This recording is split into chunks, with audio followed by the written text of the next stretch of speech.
Hi everyone. I recently had the question, someone wrote to me and said, how can I build a form where it defaults the date time control to select the first Friday of the month, and if we're past the first Friday of the month, select the next Friday of that month. Now, I've never actually solved this problem before. I thought it was a unique problem to solve, and so I spent a bit of time in figuring this out. So I've got two examples here. I've got one that has the default value set through a formula, and the other one is where we're going to select the date just to show how this would work, and it's going to go and set the first Friday of that month, just so you can see how they both work.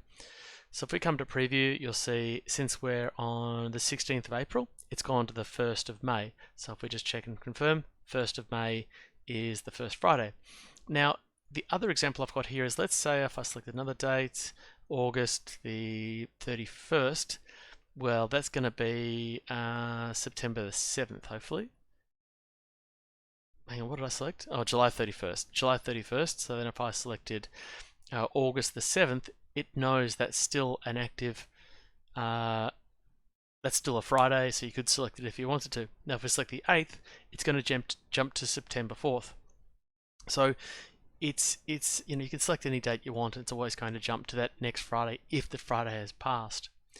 So you could change this for any real date that you wanted it to be, and if you look at the formula, you could probably make up your own sort of rules around this. But let's have a look and see how I actually did this. So the default value, if I click on the formula, you'll see it's a pretty full-on formula, a lot of if statements, and so it's really what it's doing is checking to say, is the current date now within the first 7 days, so March the 1st to March the 7th, and consecutively going through those days and checking if it's a Friday. So it's going to go through 1 to 7 of the first days of that month, that's active time now, and you could probably change this. You could probably say, well, if today's date is greater than the 8th, don't worry about any of it. And there's a whole bunch of different ways you could do it, but this is something I just came together with.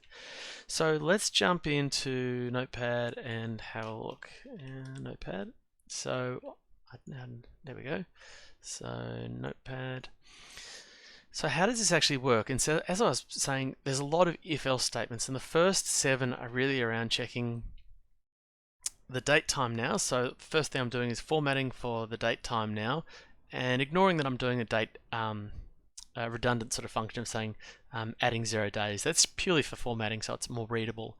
So let's take the second one. So the second one I'm saying here is format a date where we can check if it's a Friday. So I just I say get today's date, add 1 day, so we're moving to the second day, and I'm just outputting formatting date and getting if it's FRI. Then I'm also going to check by saying format date, doing a few calculations there, and I want to get the day number. So if it's under 8, so if it's within the first 7 days of the month that we're in, and if it's a Friday, so which one is it? And that's what those checks is doing. And if the first one's not true, so it's not if it's not the 1st of April and a Friday, go to the second one. Is the 2nd of April a Friday? Go to the next one. Is the 3rd, so on and so forth. And as I said, you could probably do a check to say, is today the 8th to the 31st? Then don't worry about any of it. Lots of different ways of solving this problem. This is how I solved it. Really up to you. So once you've done the first 7 of this month, then I move on to, well, we know that we've missed the first Friday. Then we move on to the next month. Now, I've done this a certain way. You could do it many different ways. Very, very similar, where I'm saying the format date, and what I'm actually then doing is I'm building a date, but I needed to get the year, then I needed to get the month, but I had to add it to the next month.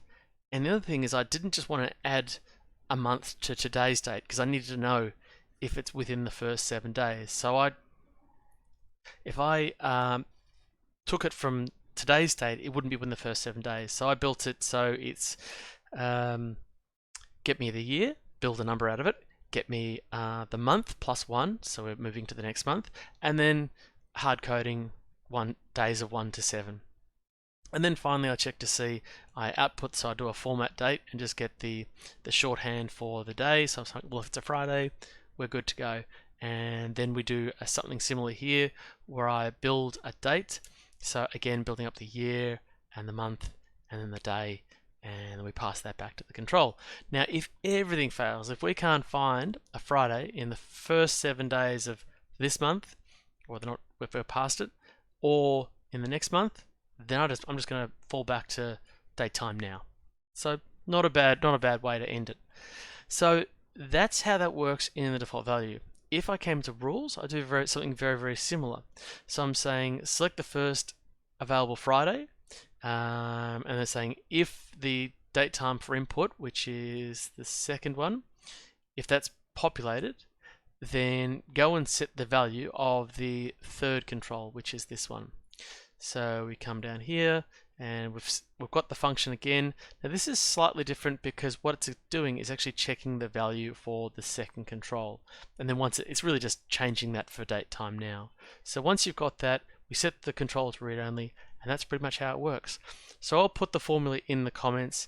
If you've got any questions or if you wanted to get the JSON file, certainly reach out to me in the comments, or you can find me on community.nintex.com. I'd certainly like to hear any other solutions you're trying to build, or if you're getting stuck with something, or you'd like to see another video about something, certainly reach out and let me know. Cheers.